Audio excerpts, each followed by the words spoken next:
to summarize how to pick the right activity, first, you want to think about the final outcome so that you can reverse engineer from it.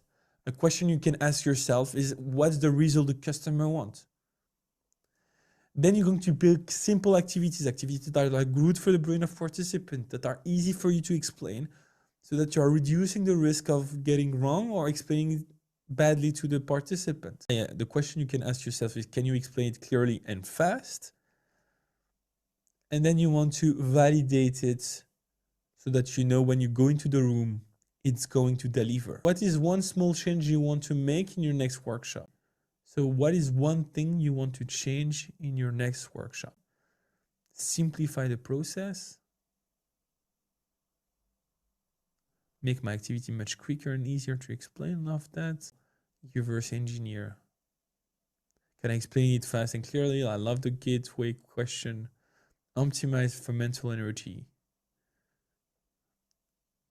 Validate it.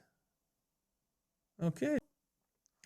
We covered the 3-step process to design, to pick the right activity. So we start with the outcome, we pick something simple to explain, and then we validate it.